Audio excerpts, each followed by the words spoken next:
ఓం నమ శివాయ. సో మనం నిన్నటి ఎపిసోడ్లో భగవద్గీత ప్రాక్టికల్ లైఫ్ 58వ ఎపిసోడ్లో పరమాత్మ అవతరణ గురించి తెలుసుకున్నాము. ఆత్మ పరమాత్మ ప్రకృతి మధ్యలో నడుస్తున్న ఈ డ్రామాలో ఆత్మ గురించి తెలుసుకున్నాము. సో మొదటి ఎపిసోడ్ నుంచి అర్జునుడు విషాదంలో ఉన్నప్పుడు ఈ భగవద్గీత చెప్పారు. సో అందులో పరిష్కారం సాంఖ్యయోగాలనే ఆత్మజ్ఞానాన్ని తెలియచేశారు. ఆ ఆత్మ పరమాత్మ తోటి మనసును లగ్నం చేసినప్పుడు, అనుసంధానించినప్పుడు, మనస్సు ద్వారా తలుచుకున్నప్పుడు ఆత్మలోకి ఆ శక్తి, ఆ జ్ఞానం వస్తుంది. ఆ తర్వాత సత్యమైన భక్తులు ఎవరైతే ఉన్నారో వాళ్ళ జ్ఞానాన్ని క్యాచ్ చేయగలుగుతారు. చేసి ఏదైతే భగవంతుడు ఇప్పుడు మనం అవతరణ అని చెప్తున్నామో ఆ అవతరణని గుర్తించి ఆయన సంయోగం ఆ టీం ఏదైతే ఉందో అందులో ఉంటారు. సో దానికి తమ సంబంధించిన శ్లోకం కూడా నేను చెప్పాను. ఒకసారి మళ్ళీ చూపిస్తున్నాను. ఇక్కడ స్క్రీన్ మీద వేసి చూపిస్తున్నాము.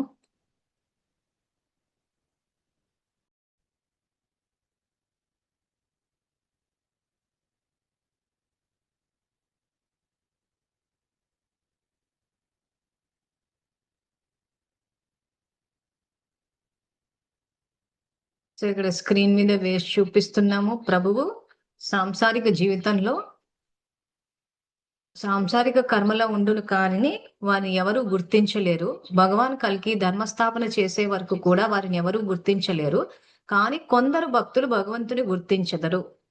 సో దీని అర్థము ప్రస్తుతం ప్రపంచంలో ఇక్కడ ఉంది. జూమ్ కూడా చేసి చూపిస్తున్నాను.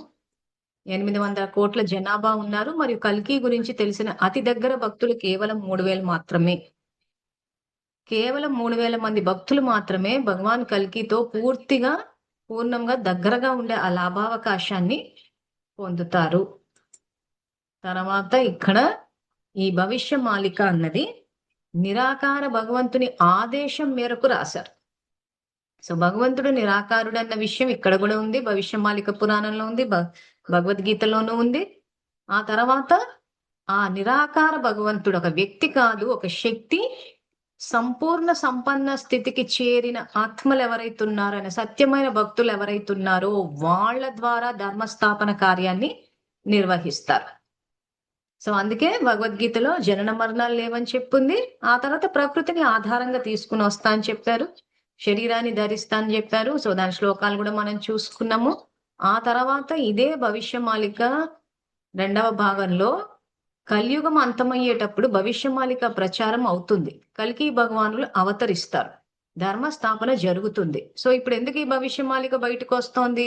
సో ఇప్పుడు అంతమై సత్యుగం వైపు వెళ్తున్నాం. సో నిన్నటి ఎపిసోడ్ లో మనం సత్యుగం గురించి కూడా చెప్పుకున్నాం. సత్యుగం అన్నా కృతయుగం అన్నా ఒకటే. దాని మీద మనం ఎవరితోటి వాదోపవాదాలు చేయొద్దు. ఆల్రెడీ మీకు రుజువు చూపించాను కాబట్టి ఎవరైనా అన్నప్పుడు వాళ్ళని అప్డేట్ చేయండి అంతే. వాళ్ళు కాదు కూడదు మేము నమ్మము అన్నాం అనుకోండి, మనకు ఆల్రెడీ భవిష్యమాలికలోనే ఇక్కడ చెప్పేశారు ఏమని, ఎవరో కొద్ది మంది అయిన భక్తులే నమ్ముతారు. తర్వాత భగవద్గీతలో ఏం చెప్పారు ఇక్కడ, మానవుని శరీరం ఇక్కడ ఇది కూడా వేసి చూపిస్తున్నాం చూడండి. సో మనకి ఇవి తెలిసిన తర్వాత ఇంకా మనము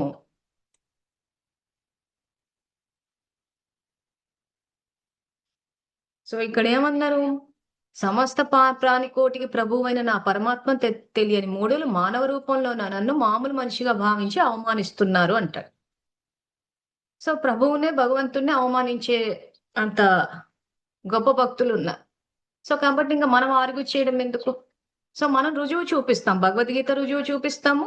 ఆ తర్వాత భవిష్యమాలిక 2 భాగాలు తెలుగులో ఉన్నాయి, అమెజాన్ లో ఉన్నాయి. సో అవి తీసి శాస్త్ర ప్రమాణం ఇచ్చి చెప్తాం.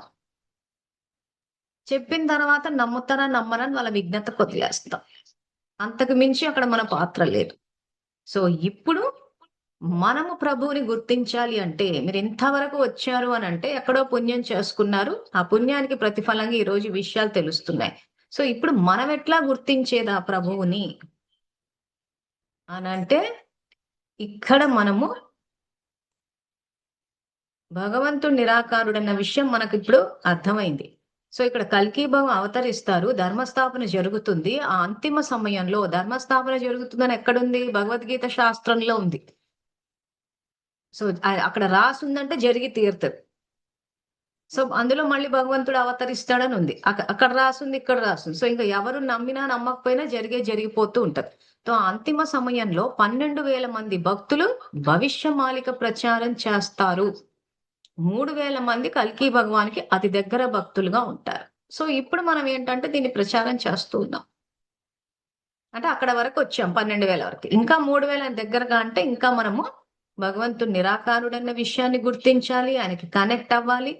ఆయన చెప్పిన ధర్మం ప్రకారం నడుచుకోవాలి. సో ఆ విషయాలన్నీ మనకి ఏ రకంగా తెలుస్తాయంటే ఆయన ఇచ్చే సంకేతాల ద్వారా తెలుస్తాయి.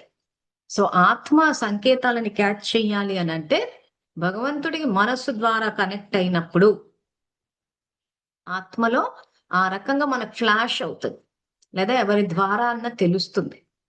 సో కాబట్టి ఒక్కసారి నిరాకార శివ పరమాత్మకి కనెక్ట్ అవుదాము, మనసు ద్వారా తలుచుకుందాము. దానికి మనం చేయవలసిన సంకల్పాలు: నేను ఆత్మను, శాంతి స్వరూపాన్ని, శివ పరమాత్మ నా తండ్రి. మళ్ళీ కల్కి భగవానుడు అవతరణ ఎట్లా తెలుసుకుంటామని ప్రశ్న అడగొద్దు. భగవంతుడి నుంచే తెలుసుకోవాలి అది. ఎందుకంటే ఇప్పటికే చాలా మంది మేమే భగవంతుడు అంటే అని అనుకుంటా జనాలు అజ్ఞానం వల్ల కూడా వ్యక్తుల్ని భగవంతుడు అనేసుకుంటారు. ఎవరైనా ఏ కొంచెం చేస్తాడు దేవుడు అంటే భగవంతుడు కొందరు వ్యక్తుల ద్వారా చేయించవచ్చు. అలా అని చెప్పి మనం మూఢభక్తిలోకి వెళ్ళిపోవద్దు. ఎవరేది చెప్తే అది నమ్మేయడం అన్నట్టు. సో మనకు స్పష్టమైన సంకేతాలు అందుతాయి. అప్పుడు ఆ కల్కి భగవాను గుర్తిస్తాము. ఆయనతో పాటు యుగ పరివర్తన కార్యంలో మనము సంయోగం ఇస్తాము. సో ఆ గొప్ప అవకాశాన్ని మీరందరూ తీసుకోవాలన్న ఉద్దేశంతో ఇంత రుజువులతో సహా మీకు చూపిస్తున్నాము. సో ఇప్పుడు మనము భగవంతుడికి కనెక్ట్ అవుదాము. సో నేను ఆత్మను, శాంతి స్వరూపాన్ని, శివ పరమాత్మ నా తండ్రి. కాబట్టి ఈ ప్రాక్టీస్, ఈ యోగం ఏదైతే ఉందో ఇది ఎవ్వరూ మిస్ అవ్వద్దు. మీరు ఇది మిస్ అయిపోయి మేము తర్వాత చెప్పేది వింటామంటే అది ఇంపార్టెంటే. కానీ నిజంగా భగవంతుని అవతరణ తెలుసుకొని సంయోగం ఇస్తామా, లే అందరిలాగా మనం ఆయనని గుర్తించలేక అవమానించి పాపాన్ని జమ్మేసుకుంటామా అన్నదే ఇక్కడ పాయింట్. సో కాబట్టి అందుకే మీకు మరీ చెప్తున్నాను, ఈ భాగాన్ని మిస్ చెయ్యొద్దు. క్లాస్ అయిపోయిన తర్వాత కూడా కర్మయోగులు అవ్వాలి, అది ఎలా అవ్వాలా అని చెప్పి ఇన్ని ఎపిసోడ్స్ లో చెప్పాను. సో అందరము కలిసి చేద్దాము. నేను ఆత్మను, శాంతి స్వరూపాన్ని, శివ పరమాత్మ నా తండ్రి. సో అలర్ట్ గా కూర్చుని చెయ్యండి. నిద్రపోవద్దు. నిద్రపోతే నష్టపోతాము. నేను ఆత్మను, ప్రేమ స్వరూపాన్ని, శివ పరమాత్మ నా తండ్రి.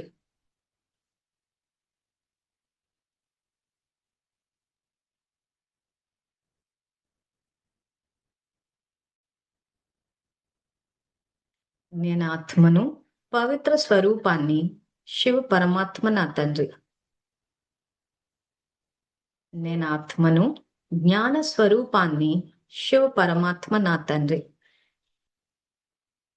నేను ఆత్మను, జ్ఞాన స్వరూపాన్ని, శివ పరమాత్మ నా తండ్రి. నేను ఆత్మను, సుఖ స్వరూపాన్ని, శివ పరమాత్మ నా తండ్రి. నేను ఆత్మను, ఆనంద స్వరూపాన్ని, శివ పరమాత్మ నా తండ్రి.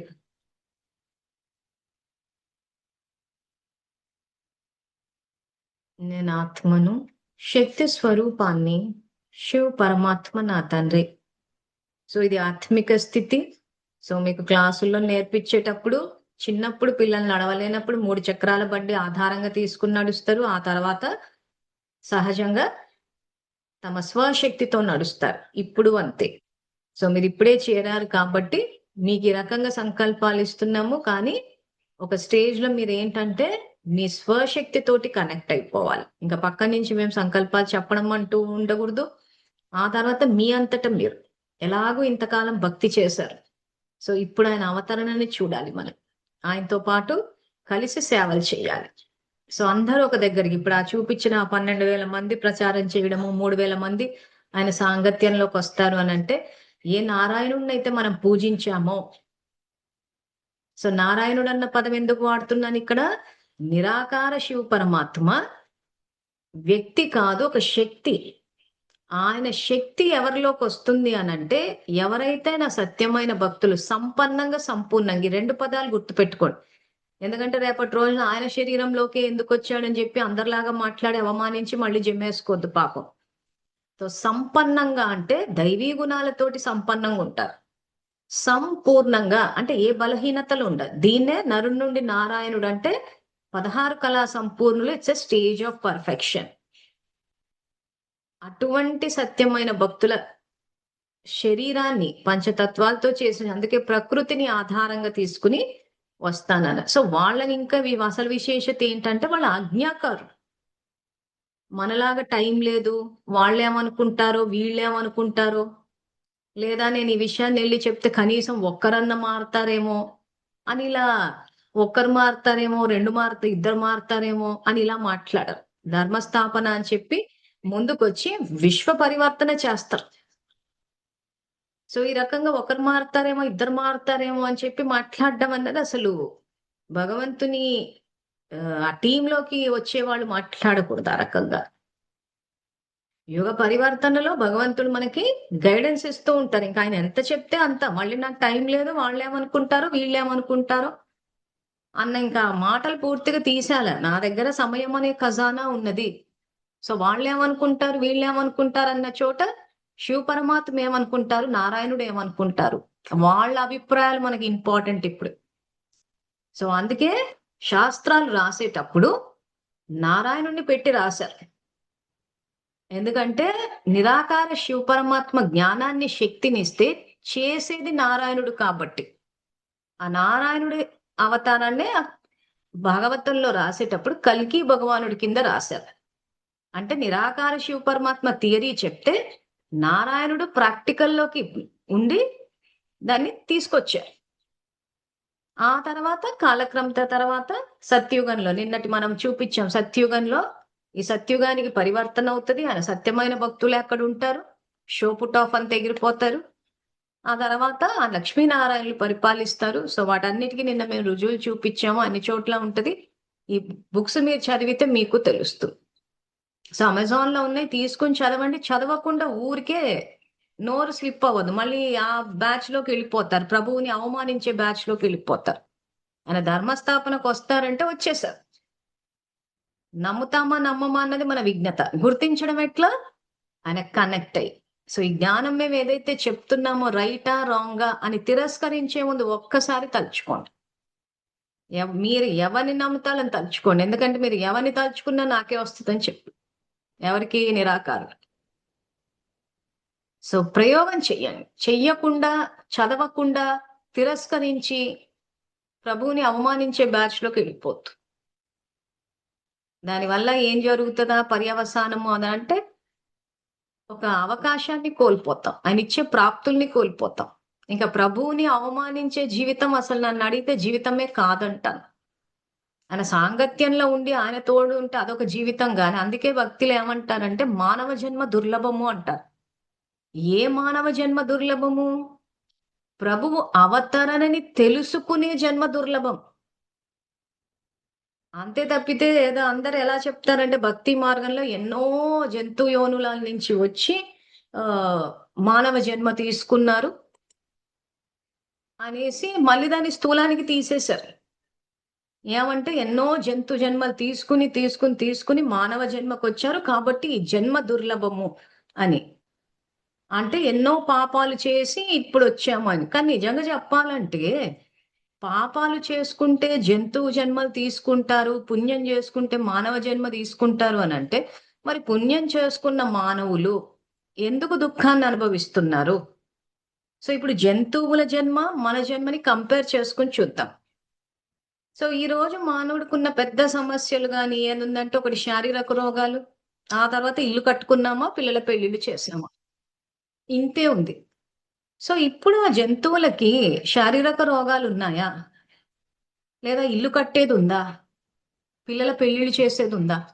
ఏముందని? వాడికి కనీసం తలనొప్పి కూడా రాదు. మనకు అసలు మామూలుగా ఏమన్నా విషయాలు జరిగినాయి ఏదన్నా అయిందంటే తలనొప్పి నుంచి మొదలైపోయి ఇంకా ఆ తర్వాత దడ వచ్చేసింది అంటాము, ఇంకా శారీరక రోగాలైతే ఇంకా తల నుంచి ఈ రోజు ఎన్ని రోగాలు, అది కూడా అంతు చిక్కని రోగాలు, వైద్యం లేని రోగాలు.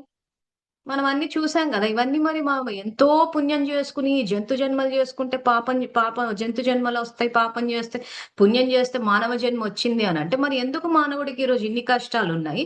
ఎందుకు భగవంతుడు అవతరించాడు? మరి అందరూ పుణ్యం చేసుకుని అంత పుణ్యదున్నప్పుడు ధర్మస్థాపనకు అవతరించాల్సిన అవసరం ఏముంది? అంత పుణ్యాత్ములే ఉన్నప్పుడు. ఈ రోజు శారీరక రోగాలు హాస్పిటల్స్ లోకెళ్తే అక్కడ దుఃఖము, ఆ తర్వాత చేసే నేరాలకు పోలీస్ స్టేషన్లు, ఆ తర్వాత కోర్టులు, సంవత్సరాల తరబడి న్యాయం కోసం. ఈ రోజు ఆ జంతు జన్మలు అవేవో పాపపు జన్మలని ఏవైతే అంటున్నామో, అవేమైనా హాస్పిటల్స్‌కి వెళ్తున్నాయా? కోర్టులకు వెళ్తున్నాయా? లేకపోతే ఏమైనా పోలీస్ స్టేషన్‌లకి వెళ్తున్నాయా? వాటి మీద ఏమైనా కేసులు బుక్ అవుతున్నాయా? సంవత్సరాల తరబడి కోర్టుల చుట్టూ ఏమైనా తిరుగుతున్నాయా? ఐసీయూలలో ఉంటున్నాయా? ఏం చేస్తున్నాయి? ఏం చేయట్లేదే. సో ఇక్కడ మానవ జన్మ దుర్లభము అంటే ఏ జన్మ దుర్లభము అనంటే భగవంతుని అవతరణ తెలుసుకుని ఆయన సాంగత్యంలో ఉండి చేసే జన్మ దుర్లభం. అది ఎవరికొస్తది? అసత్యమైన భక్తులకు వస్తది. షో పుట్ ఆఫ్ భక్తులకు కాదు. సో సృష్టిని రచించేటప్పుడు భగవంతుడు ఈ ఒక గొప్ప చిత్రకారుడు అంటారు చూసారా? సో భగవంతుని గొప్ప చిత్రకారుడు అని ఎందుకన్నారంటే ఈ రకంగా అందమైన ప్రపంచం అంటే ఇప్పుడు కలియుగాన్ని చూసుకుని అనుకోవద్దు. కలియుగం అంతా కలహాల యుగము. ఆయన వచ్చిందే సరిదిద్దడానికి.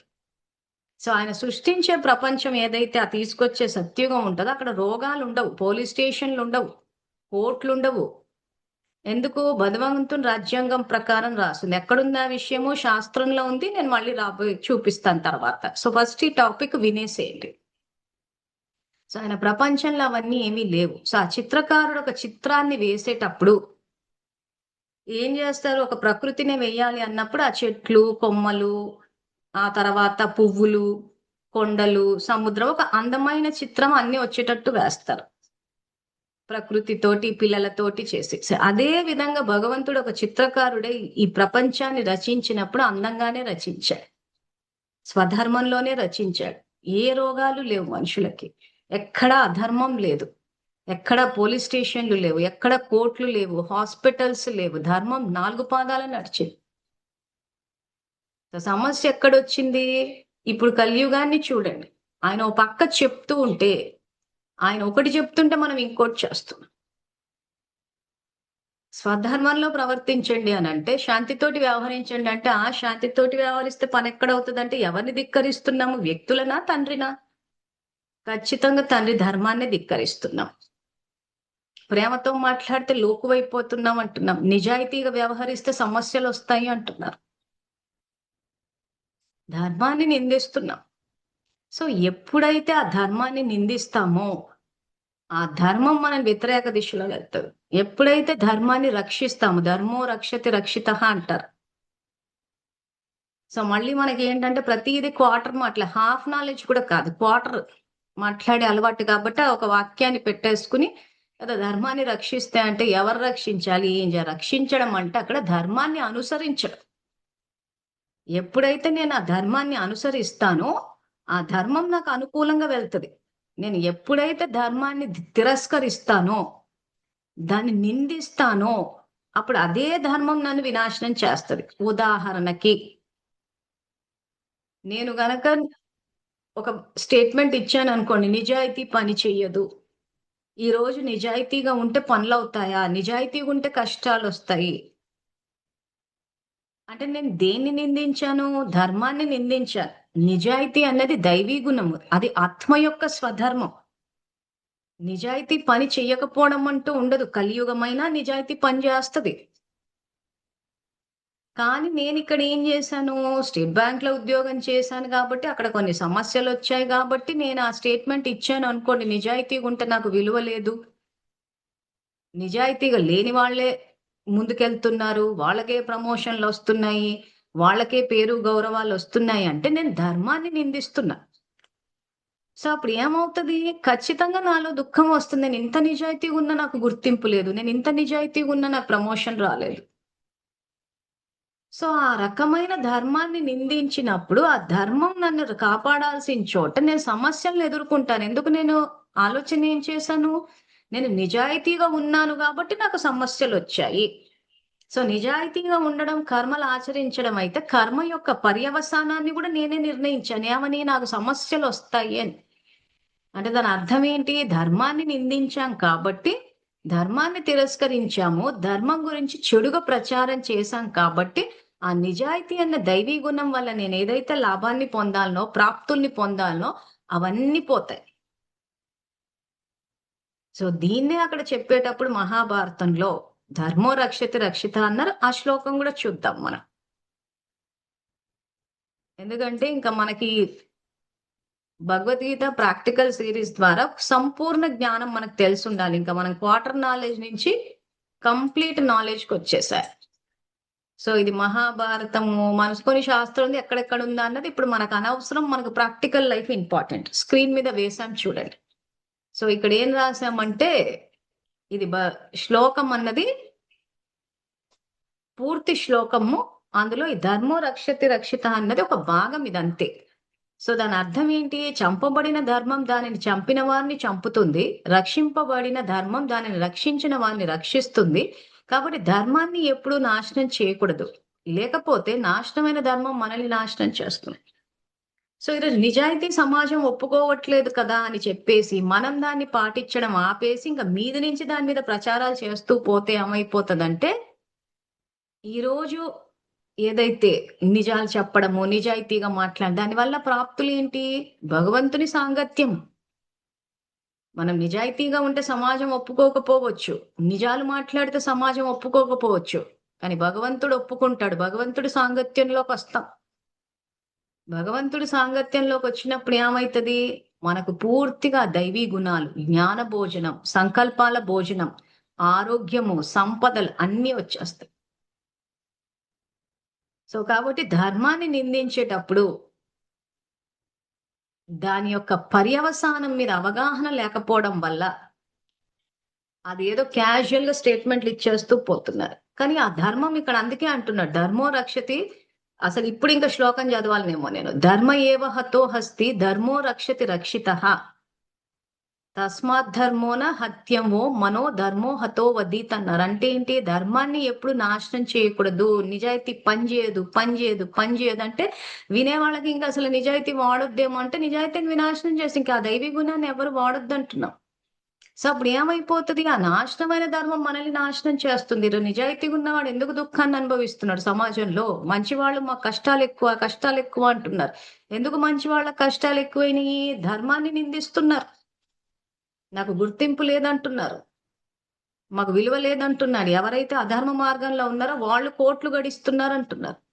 ఎవరైతే అధర్మ మార్గంలో ఉన్నారో, అవినీతితో ఉన్నారో వాళ్ళకు పదవులు వస్తున్నాయి అంటున్నారు. అంటే అవినీతిని హైలైట్ చేస్తున్నారు. ఎవరు? ద సోకాల్డ్ మంచోళ్ళు. నిజంగా అధర్మం వైపు ఉన్నవాడు, అవినీతి చేసేవాడు, వాళ్ళెప్పుడు ధర్మాన్ని నిందించుకుంటూ కూర్చోరు. వాళ్ళని చూసి ఈ సోకాల్డ్ మంచోళ్ళు నిజంగా మేము మంచోళ్ళము కానీ మాకు సమస్యలు ఉన్నాయి, వాళ్ళు మంచి వాళ్ళు కాదు, విలన్లు, వాళ్ళ దగ్గర బోల్డంత డబ్బు ఉంది, మేము నిజాయితీగా వ్యవహరించాము, మాకు ఏమీ రాలేదు, సమస్యలు వచ్చాయి, మా కీర్తి ప్రతిష్టలు లేవు, గుర్తింపు లేదు. కానీ అవినీతితో ఉన్నవాడు ఈరోజు కోట్లకు పడగలెత్తాడు, వాడికి పదవులు వచ్చాయి. ఏం కోట్లకు పడగలెత్తారు? ఏం ఇది వచ్చింది? కోట్లకు పడగలెత్తి పదవులు వచ్చాయంటే ఎప్పుడు వచ్చాయి? కలియుగంలో వచ్చాయి. అందుకే నిన్నటి క్లాస్ లో మీకు సత్య, త్రేత, ద్వాపర, కలియుగాలని 4 యుగాల యొక్క సృష్టి చక్రం యొక్క జ్ఞానం అన్నది ఇచ్చారు శాస్త్రాలు. సో ఈ 4 యుగాల్లో సత్యుగంలో మీరిప్పుడు చెప్పేది సో కాల్డ్ అధర్మ పరులు అక్కడ ఏమనుంది? అంత సత్యతతో ఉన్న వాళ్ళు ఉంటారు. భగవంతుని రాజ్యాంగం నడుస్తుంది, ప్రశాంతంగా బతుకుతారు. ఇప్పుడున్న పాలకులు ప్రజాబలం మీద వస్తున్నారు, ప్రజలు ఓట్లు వేస్తే వస్తున్నారు. సత్య, త్రేత, ద్వాపర, కలియుగాలు బ్రిటిష్ పరిపాలన వచ్చి అంటే ప్రజాస్వామ్యం వచ్చేంత వరకు రాజకుటుంబీకులు ఎవరైతే పరిపాలించారో వాళ్ళకి భగవంతుడు ఓటు వేశాడు. అంటే ఈ సత్య, త్రేత, ద్వాపర, కలియుగాల వరకు భగవంతుడు ఓటు వేసిన ఆత్మలే పాలకులు అవుతారు. ప్రజాస్వామ్యం ఎప్పుడైతే ఇండిపెండెన్స్ వచ్చి ప్రజాస్వామ్యం వస్తుందో అప్పుడు ప్రజలు ఓటేసిన వాళ్ళు పాలకులు అవుతారు. ప్లస్ ఎన్ని సంవత్సరాలు పరిపాలిస్తారు? 5 సంవత్సరాలు. అది కూడా 5 సంవత్సరాలు ఉంటారో లేదో తెలియదు. ప్లస్ విపరీతమైన ఆపోజిషన్ ప్రజల నుంచి. ప్రకృతి చూస్తే తమో. సో అంటే ప్రజలు తమో, ప్రకృతి తమో. కానీ సత్య త్రేత ద్వాపర కలియుగాలలో రాజకుటుంబీకులు ఎవరైతే వస్తారో జన్మతః వాళ్ళ కుటుంబాల్లో తీసుకుంటారు. జన్మతః రాజకుటుంబాల్లో జన్మ తీసేసుకుంటారు. వారసత్వం కింద రాజ్యాలను పరిపాలిస్తారు. ప్రజలు సత్వం ఉంటారు, ప్రకృతి సత్వం ఉంటారు. ఎక్కడ ఆపోజిషన్ ఉండదు వాళ్ళకి. సత్య త్రేత ద్వాపర కలియుగాల్లో ఉండే రాజకుటుంబీకులు ఎవరైతే ఉంటారో అక్కడ ఎక్కడ కూడా యుద్ధాలు జరగవు. భక్తి మార్గంలో శాస్త్రాల్లో ఏవైతే యుద్ధాలు చూపించారో, రాక్షసులు చూపించారో అవన్నీ భగవద్గీతలో ఉన్న థియరీని అక్కడ కథ రూపంలో సామాన్య ప్రజలకు అర్థం కావాలని చెప్పి తీసుకొచ్చారు. అంతే తప్పితే ఆ యుగాల్లో ఉండదు. సో భగవంతుడు ఓటేస్తాడు. ఎవరైతే ఇప్పుడు పురుషార్థం చేస్తారో వాళ్ళు అక్కడికి వస్తారు. సో ఇప్పుడు మీరు ఎవరినైతే చూసి వీళ్ళు కోట్లకు పడగలిగితే చేశారంటే లెక్క పెట్టుకునే డబ్బా కోట్లు. ఈ యుగాలలో ఎవరైతే వస్తారో ఈ రాజకుటుంబీకులు ఆ ప్రజలు వీళ్ళంతా ఏంటంటే లెక్క పెట్టలేనంత వస్తుంది. కలియుగంలో ఎంత ఉంటది? లెక్క పెట్టే అంత వస్తుంది. అది ప్రాప్తిలా అవుతుంది. పోనీ ఇంత చేస్తే సంపాదించామన్న సుఖం ఉందా అంటే ఎప్పుడు ఇన్కమ్ ట్యాక్స్ గొడవే, ఎప్పుడు ప్రకృతి వైపరీత్యాలే, ఎప్పుడు గవర్నమెంట్ పాలసీస్ మారిపోతాయి. ఏ టైంకి ఏమైపోతుందో తెలియదు. అన్ని రోగాలు, గవర్నమెంట్ పాలసీస్ తోటి డబ్బు పనిచేస్తుంది. ఒకవేళ డబ్బు సంపాదించినా దాచుకోవాల్సిన పరిస్థితి. ఈ రోజు మన దగ్గర డబ్బు ఉందంటే మనం ఎంజాయ్ చేసేటట్టు ఉండాలి. దాచుకోవాల్సిన పరిస్థితి ఇన్కమ్ ట్యాక్స్ రీడింగ్లు ఏమన్నా అయిపోతాయని. సో సత్యత్రేత ద్వాపర కలియుగాల రాజకుటుంబీకుల వరకే మీకు ఇన్కమ్ ట్యాక్స్ రేట్లు ఉండవు. ఎవరి సంపదని వాళ్ళు ఎంజాయ్ చేస్తారు. ధర్మ మార్గంలో సంపాదిస్తారు. సంపాదించి ఆ సంపదని వాళ్ళు ఎంజాయ్ చేస్తారు తప్పితే ఇన్కమ్ ట్యాక్స్ వచ్చి రీడింగులు చేస్తాడేమో అని చెప్పేసి ఇన్కమ్ ట్యాక్స్ డిపార్ట్మెంట్ ప్రజాస్వామ్యంలో వచ్చింది. ఆ భయం ఉండదు వాళ్ళకి. మరి ఇప్పుడు వీడిని కోట్లు సంపాదించి లాభం ఏంటి? సో అందుకే మీకు మహాభారతాన్ని చూపించేటప్పుడు ఎండింగ్ సీన్ లో దుర్యోధనుడు, అర్జునుడు ఇద్దరు వస్తారు కృష్ణుడిని కలవడానికి. సో అప్పుడు అర్జునుడు ఏమంటాడు? నాకు మీరే కావాలి అని అంటాడు. దుర్యోధనుడు ఏమంటాడు? అక్షౌణి సైన్యం అంటే ఏంటి? Money power, muscle power, political power. So అక్షౌణి సైన్యం అని అంటే మాయ యొక్క భిన్న భిన్న రూపాలు. సో అర్జునుడు పరమాత్మనే కోరుకున్నాడు కాబట్టి అంటే దాని అర్థం ఏంటి? అర్జునుడు అంటే ఎవరు? జ్ఞానాన్ని అర్జించేవాళ్ళు. నేను నిదానంగా చెప్తున్నాను, ఓపికగా వినండి, మీకే అర్థమవుతుంది. ఇది ఏం పెద్ద కాంప్లికేటెడ్ సబ్జెక్ట్ కాదు. సో ఇప్పుడు ఈ సంగమ యుగంలో, సంధి యుగంలో ఈ పదాలు ఎక్కడి నుంచి వచ్చాయి? భవిష్యమాలిక పురాణంలో నిరాకార శివ పరమాత్మ ఆదేశానుసారము 4,32,000 యుగాన్ని 5 లక్షలకు పాపభారం పెరిగింది కాబట్టి తగ్గించి ఇప్పుడు కలియుగం అయిపోయి సత్యుగం వస్తోంది. భవిష్యమాలిక ప్రచారం జరుగుతోంది. భగవంతుని అవతరణ జరిగి. సో ఈ యుగ సంధ్యా సమయంలో ఇప్పుడు భగవంతుడు అవతరించినప్పుడు ఎవరైతే మాకు భగవంతుడు కావాలని కోరుకుంటారో వాళ్ళకి వారసత్వం కింద ఆ భక్తులు ఆ రాజకుటుంబాల్లో జన్మ తీసుకుంటారు.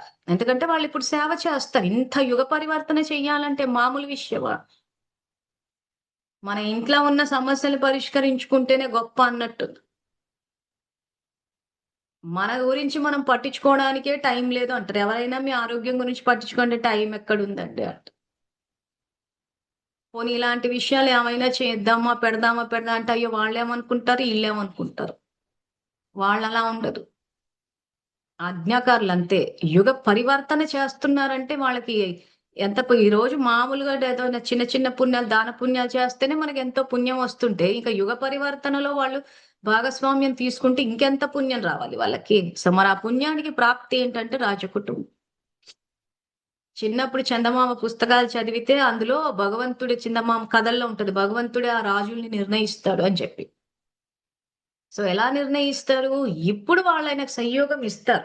ఆయన ఇచ్చే సంకేతాలను క్యాచ్ చేస్తాడు. అందుకే మీ క్లాస్ స్టార్ట్ చేసేటప్పుడు ఆ యోగం చెయ్యండి అని చెప్పి చెప్పడానికి కారణం అది. ఆయన ఇచ్చే సంకేతాలు క్యాచ్ చేసి మనము ఆయన మార్గదర్శనం తీసుకుని ముందుకెళ్ళాలి. సో భగవంతుడు ఓటేసిన వాళ్ళంతా రాజకుటుంబాలకు వస్తారు. ప్రజలు ఓటేసి ఏ కొంచెం పుణ్యం ఉందో అది ఎండింగ్ లో వస్తారు. వీళ్ళు ప్రజాస్వామ్యం అన్నది 1947 స్వాతంత్రం వచ్చిన తర్వాత వచ్చింది. అంతకన్నా ముందు లేదు ప్రజాస్వామ్యం. సో ఇప్పుడు ప్రజలు అంటే వచ్చి అక్షౌణి సైన్యాన్ని కోరుకున్నాడు దుర్యోధనుడు. అంటే అంతిమంలో. సో అక్షౌణి సైన్యం అంటే సింపుల్ గా చెప్పాలంటే ఇప్పుడు ఒక షాపుకి వెళ్ళి, ఒక దుకాణానికి వెళ్ళి, ఒక తండ్రి ఇద్దరు పిల్లల్ని తీసుకెళ్లి ఆడుకోవడానికి బొమ్మల్ని కొనుక్కోమంటే, సపోజ్ ఒక అతను మీ ఇష్ట ప్రకారం కొనుక్కుంటాను అన్నాను అనుకోండి, మీకు నా అని అంటే అతను అప్పుడు తండ్రి ఏం చేస్తాడు, వాడికి ఏ బొమ్మ సూట్ అవుతుందో చూసి అది కొనిస్తాడు. సపోజ్ ఇంకో పిల్లలు నచ్చింది తీసుకున్నారు అనుకోండి, నచ్చిందే ఇస్తాడు. కానీ ఇక్కడ ఏమవుతుంది, మనకేది మంచిదా అని చెప్పేసి తండ్రికి బాగా తెలుస్తుంది. సో తండ్రి నిర్ణయం ప్రకారం జీవించినప్పుడు ఏమైపోద్దంటే జీవితం ధర్మం వైపు నడుస్తుంది. ఆ తర్వాత తండ్రి తోడు ఉంటారు కాబట్టి ఇంకంత సంతోషమే ఉంటది. సమస్యలు వచ్చినా ఆయన చూసుకుంటాడు. సేమ్ ఇదే లాజిక్ ఇక్కడ. సో శ్రీకృష్ణుడి దగ్గరికి అర్జునుడు దుర్యోధనుడు వచ్చాడు. అర్జునుడు మీరే కావాలన్నారంటే ఇంకా ఆయన ఆజ్ఞాకారుడు. వాళ్ళే ఈ కల్కి భగవానుడు భక్తులు వీళ్ళు. దుర్యోధనుడు అంటే ఎవరు, ఇప్పుడు ఈ షో పుట్ ఆఫ్ అనమాట. అక్షౌణి సైన్యంకు ఎందుకు భగవంతుని కోరుకోలేకపోయారు? సో కృష్ణుడు తెలియదా, దుర్యోధనుడు తెలుసు. కానీ కోరుకునేటప్పుడు ఏం కోరుకున్నారు? అక్షౌణి సైన్యాన్ని కోరుకున్నారు. అంటే లెక్కలేనంత సైన్యం. అంటే ప్రజాబలం మీద వస్తాం మేమంటున్నారు. సో ఈ యుగంలో భగవంతుడు అవతరించి మనం ఏది కోరుకుంటే అది ఇస్తారు. సో పరమాత్మని కోరుకుంటే వారసత్వం కింద అష్టైశ్వర్యాలు వచ్చేస్తాయి. అక్షౌణి సైన్యాన్ని కోరుకుంటే కలియుగాంతంలో జరుగుతుంది జన్మ.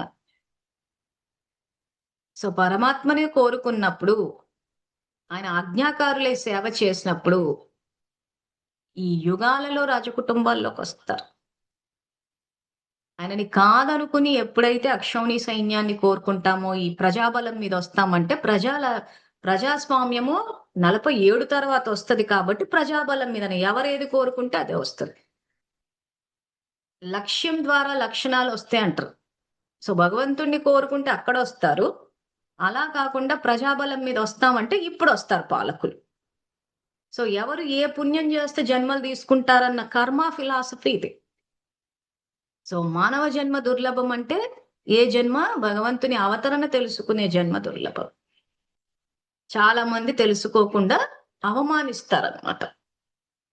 అంటే తెలుసుకోలేకపోతారు.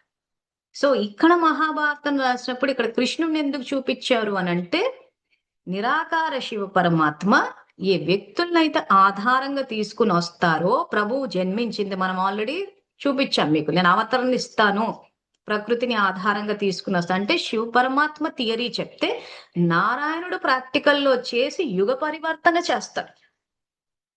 అందుకే మహాభారతం రాసినప్పుడు శ్రీకృష్ణుడిని పెట్టి రాశారు. ఆ శ్రీకృష్ణుడినే నారాయణుడు అంటున్నాం మనం. అందుకే శివకేశవులకు తేడా లేదు అంటారు. వైష్ణవ సాంప్రదాయవాదులు మేము శివుని ఒప్పుకోము అంటారు. ఎందుకు ఒప్పుకోరు? ఈ విషయం తెలియక. భగవంతుడు నిరాకారుడు అన్న విషయం అర్థమైతే, భగవంతుడు జనన మరణ చక్రంలోకి రారన్న విషయం, ప్రకృతిని ఆధారంగా తీసుకుని వస్తారని భగవద్గీతలో ఏదైతే స్పష్టంగా చెప్పారో అది అర్థం కాకపోవడం. కానీ పూజలు జరిగేది ఎవరికి? నారాయణుడికి జరుగుతాయి. నిరాకార శివుడికి ఎందుకు పూజలు జరగవంటే ఆయన నిష్కామ సేవకుడు, ఏది ఆశించకుండా చేస్తారు. ఆయన భక్తులు కూడా ఏది ఆశించకుండానే చేస్తారు. కానీ ఆ చేసిన సేవకు ప్రతిఫలంగా వాళ్ళంతా శ్రేష్ఠ జన్మలు తీసుకుంటారు. సత్యత్రేత ద్వాపర కలియుగాలు తీసుకుని సుఖపడతారు. అంటే భగవంతుడు సృష్టించిన ప్రపంచంలో ఆ నిజాయితీ పరులు, ఆ సత్యమైన భక్తులు ఎవరైతే ఉంటారో వాళ్లే సుఖపడతారు. సో మనం ఒక కలియుగాన్ని చూసేసి మేం కష్టపడిపోతున్నాం, అంటే సంపూర్ణ జ్ఞానం లేకపోవడం వల్ల అలా అనుకుంటున్నాం. సత్యత్రేత ద్వాపర కలియుగాలు 4 యుగాలు ఉన్నాయన్న విషయం మనకు తెలుసు కదా. సో ఆ 4 యుగాల్లో వీళ్ళు వస్తూ ఉంటారు. సో ఎండింగ్ లో వస్తారు. కొంతమంది ఏమంటారంటే, మహాభారతాన్ని చూస్తే దుర్యోధనుడు సుఖపడ్డట్టుంది, పాండవులు కష్టాలు పడ్డట్టుంది అని. సో దుర్యోధనుడు ఎవరు, మన ధృతరాష్ట్రుడు ఎవరు, ఇవన్నీ మనం ఆల్రెడీ చెప్పేసుకున్నాం. ఇది 59వ ఎపిసోడ్ లో ఉన్నాం. నేను మళ్ళీ మొదటి నుంచి చెప్పుకుంటుంటే ఇంకా ముందు వెనక అవుతూ ఉంటాం అన్నమాట. సో కాబట్టి వినేవాళ్ళు మొదటి నుంచి వింటురే. సో దుర్యోధనుడు, దుశ్శాసనుడు వీరంతా ఎవరని మనం చెప్పేసుకున్నాం. ద్రౌపది ఎవరని చెప్పేసుకున్నాము. రామాయణంలో సీత, పరమాత్మ, లక్ష్యము, రాక్షసులు ఇవన్నీ మనం చెప్పుకుంటూ ఉన్నాం. అన్ని ఎండింగ్ లో సమ్అప్ చేసుకుందాం. సో ఆ మహాభారతాన్ని రాసేటప్పుడు భగవంతుడు చెప్పిన జ్ఞానాన్ని తెలుసుకుని, నేను సూర్యుడికి ఇచ్చాను, సూర్యుడు మనువుకి ఇచ్చాడు, ఇక్ష్వాకుడు ఇచ్చాడంటే 16 కళా సంపూర్ణుడైన నారాయణుడికి ఇచ్చాడు. నారాయణుడు మానస పుత్రులకి ఇచ్చారు. సో చేసింది వాళ్ళు కాబట్టి ఆ మహాభారతం రాసేటప్పుడు శ్రీకృష్ణుడిని పెట్టి రాశారు. సో కాబట్టి ఈ విషయంలో కన్ఫ్యూజ్ అవ్వద్దు, మనం వాదోపవాదాలకు దిగొద్దు. మనకు సబ్జెక్ట్ స్పష్టంగా వచ్చేసింది. సో మానవ రూపంలో ఒక వ్యక్తిని ఆధారంగా తీసుకుని వస్తాడు. ఆ వ్యక్తిని అక్కడ నారాయణుడు అని చెప్పి శ్రీమద్ భాగవతం రాసి దశావతారాల్లో అంతిమ జన్మ కల్కి కింద చూపించారు. సో కల్కి వచ్చేసారన్న విషయం భవిష్యమాలిక శాస్త్రంలో ఉంది. మళ్ళీ నేను చెప్పాను అనకండి. నేను చెప్పేటప్పుడు రుజువులు చూపిస్తున్నాను. ఎందుకు రుజువులు కావాలంటారు కాబట్టి. కానీ ఎవరు, ఇప్పుడు నేను చెప్పేటప్పుడు శాస్త్రం చూపించి చెప్పాను, కానీ నిజంగా అవతరణ జరిగి భూమి మీద ఉన్నప్పుడు 850 కోట్ల జనాభాలో ఎవరా కల్కి భగవాన్ ఎక్కడున్నారని తెలుసుకోవాలంటే నేను ఎట్లాగో తెలుసు కాబట్టి అడ్వాన్స్డ్ ఎవరైతే ధారణ చేస్తారో వాళ్ళకి చెప్తాము. మీ వరకు మీరు నిరాకారుడికి కనెక్ట్ అవ్వండి. మీకు ఆ విషయాలన్నీ మీ అంతటి మాకు అవన్నీ తెలుస్తూ పోయాయి, మీకు తెలుస్తూ పోతాయి. కాబట్టి ఆత్మ పరమాత్మకు కనెక్ట్ అవ్వడం అన్నది ఇంపార్టెంట్ ఇక్కడ. సో మరి భక్తి మార్గం దేనికి పెట్టారంటే మనం చెప్పుకున్నాము. నేను మళ్ళీ మీకు ఒకసారి చూపిస్తా.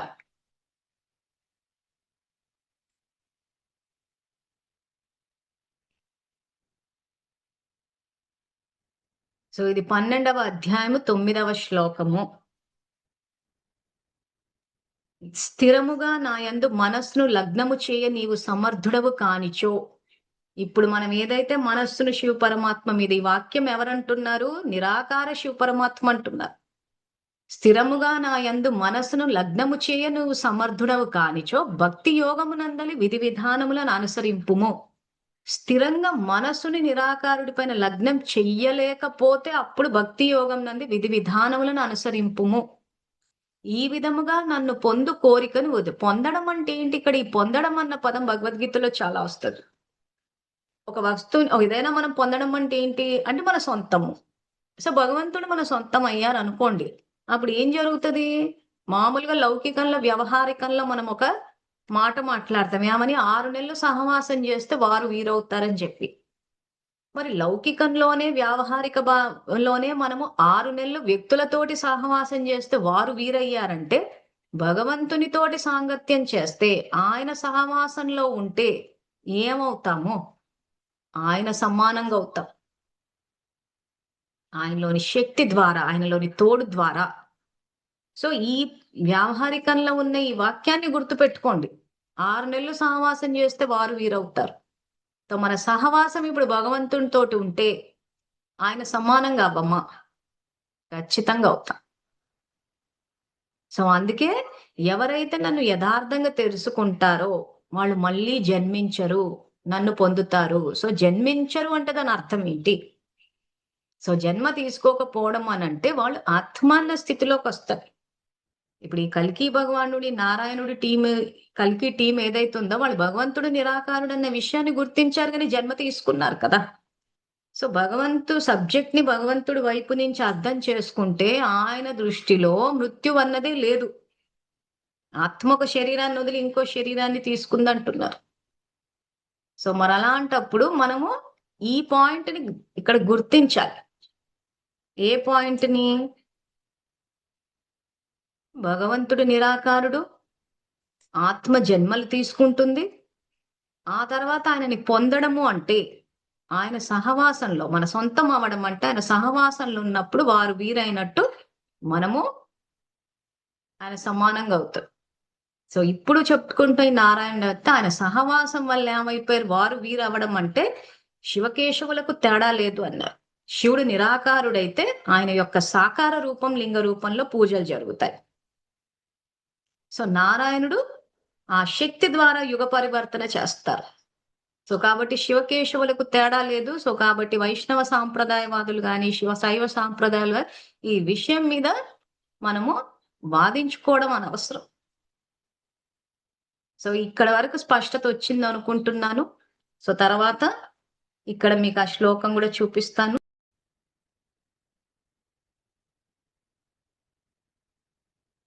సో ఈ శ్లోకాన్ని చూడండి, ఇది 4వ అధ్యాయం, ఇది 9వ శ్లోకం. అర్జున, నా అలౌకికమైన నా అవతార రహస్యం యథార్థంగా ఎరిగిన వాడు ఈ శరీరం విడిచిపెట్టాక మళ్ళీ జన్మించడు, నన్నే చేరతాడు.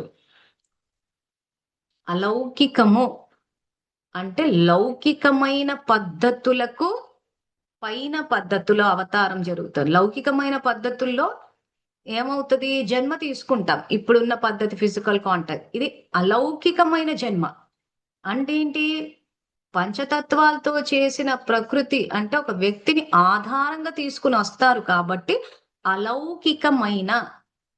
లౌకికమైన అంటే ఇప్పుడు మనకు వర్తిస్తుంది. ఆత్మలు ఏ రకంగా ఈరోజు జన్మ తీసుకుని ఏ రకంగా అయితే ఫిజికల్ కాంటాక్ట్ ద్వారా జన్మ తీసుకుని, ఇది లౌకికమైన జన్మలు అంటారు. భగవంతుని విషయానికి వచ్చేసరికి అవతరణ అంటారు.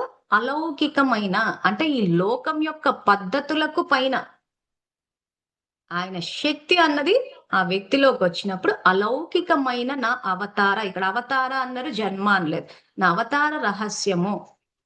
ఎందుకు ఇది రహస్యంగా పెట్టారు, ఎందుకు భగవంతుడు అన్న విషయాన్ని చేశారు అని అంటే, ఈ భవిష్యమాలిక పురాణం గాని కాలజ్ఞానం గాని ఇవి ఎందుకు ఈ రకంగా కొంత అర్థమయ్యేటట్టు ఉండవు అని అంటే, పూర్తిగా అర్థమైనప్పుడు దాన్ని దురుపయోగం చేసే అవకాశాలు ఉంటాయి. ఇప్పుడు సమయం వచ్చింది కాబట్టి బయటకు వస్తుంది. ఆ సత్యమైన భక్తులే అర్థం చేసుకుంటారు, షోపుట భక్తులంతా అవమానిస్తారు. సో కాబట్టి అలౌకికమైన నా అవతార రహస్యం యథార్థంగా ఎరిగిన వాడు ఈ శరీరం విడిచిపెట్టాక మళ్ళీ జన్మించడు, నన్నే చేరతాడు. సో ఇప్పుడు కల్కిని తీసుకున్న ఈ యొక్క భవిష్యమాలిక రాసిన వాళ్ళైనా కానీ వీళ్ళంతా ఏంటంటే భగవంతుడు నిరాకారుడు అన్న విషయం తెలుసు, నిరాకారుడి ఆదేశం మేరకే మేము భవిష్యమాలిక రాసాము అంటున్నారు. సో నిరాకారుడు అని తెలిసిన తర్వాత మళ్ళీ జన్మ ఎట్లా తీసుకున్నారు వీళ్ళు, రాసింది ఎప్పుడో 600 సంవత్సరాల క్రితం. కానీ ఇప్పుడు మనం ఏం చూసాం భవిష్యమాలికలో, ఇప్పుడు మళ్ళీ కల్కి టీంలో కూడా ఉంటారని చెప్పి రాశారు. అంటే జన్మ తీసుకున్నారు కదా, నిరాకారుడని తెలుసుకుని మళ్ళీ జన్మ తీసుకోవడం అంటే ఇక్కడ దాని అర్థము ఈ శరీరం విడిచిపెట్టాక మళ్ళీ జన్మించరు అని అంటే భగవంతుని దృష్టిలో మృత్యు అన్నది లేదు అసలు. కానీ ఇక్కడ ఏమైందంటే మనము ప్రస్తుతము చావు పుట్టుకలు మృత్యు అని అంటున్నాం కాబట్టి మనం కన్ఫ్యూజ్ అవుతున్నాం సబ్జెక్ట్ పరంగా. ఆ ఏదైతే ఆ యుగం ఉందో, ఆ సత్యత్రేత యుగాలు ఉన్నాయో ఆ యుగాలలో కూడా మనుషులు శరీరాన్ని ఒక జన్మ నుంచి ఇంకో జన్మకి వెళ్తారు. కానీ ఆ చావు అని చెప్పి ఏదైతే ఆ భయం ఉంటుందో అది ఏది ఉండదు. అందుకే దేవతలు అమరులు అంటారు. కాబట్టి ఈ శరీరం విడిచిపెట్టాక మళ్ళీ జన్మించడు, నన్నే చేరతాడు. ఇందాకే చెప్పాను, మళ్ళీ చెప్తున్నాను, చేరడము పొందడము అని అంటే భగవంతుడు మనకు పొందడము, ఆయన చేరుతాడంటే ఆయనతో పాటు మనం కలిసి ఉండడం అంటే ఆయన సహవాసం. 6 నెలలు సహవాసం చేస్తే వారు వీరవుతుంది అన్నది లౌకికమైన మాట. సో ఇప్పుడు అలౌకికంలో ఏమవుతుంది, పరమాత్మ సాంగత్యంలో ఉండి పరమాత్మని చేరడం అంటే ఆయన సమానంగా అవడం అంటే ఆయన సహవాసంలో ఉన్నప్పుడు. మరి 6 నెలలు పడుతుందా అని అంటే 6 నెలలు ఏం పట్టదు. మన స్టాండర్డ్ డైలాగ్స్ ఏవైతున్నాయో, నాకు టైం లేదు, వాళ్ళు ఏమనుకుంటారో వీళ్ళు ఏమనుకుంటారో, నాకు ఒంట్లో బాగాలేదని ఈ కారణాలు గనక వదిలేస్తే ఒక్క సెకండ్లో అవుతారని, ఒక్క క్షతకంలో చేసేయచ్చు అనేసి. మనకు ఒక సెకండ్లో అవ్వట్లేదు కానీ అట్లీస్ట్ కొంత ప్రయత్నం అన్నది చేస్తే మాత్రం చెయ్యొచ్చు.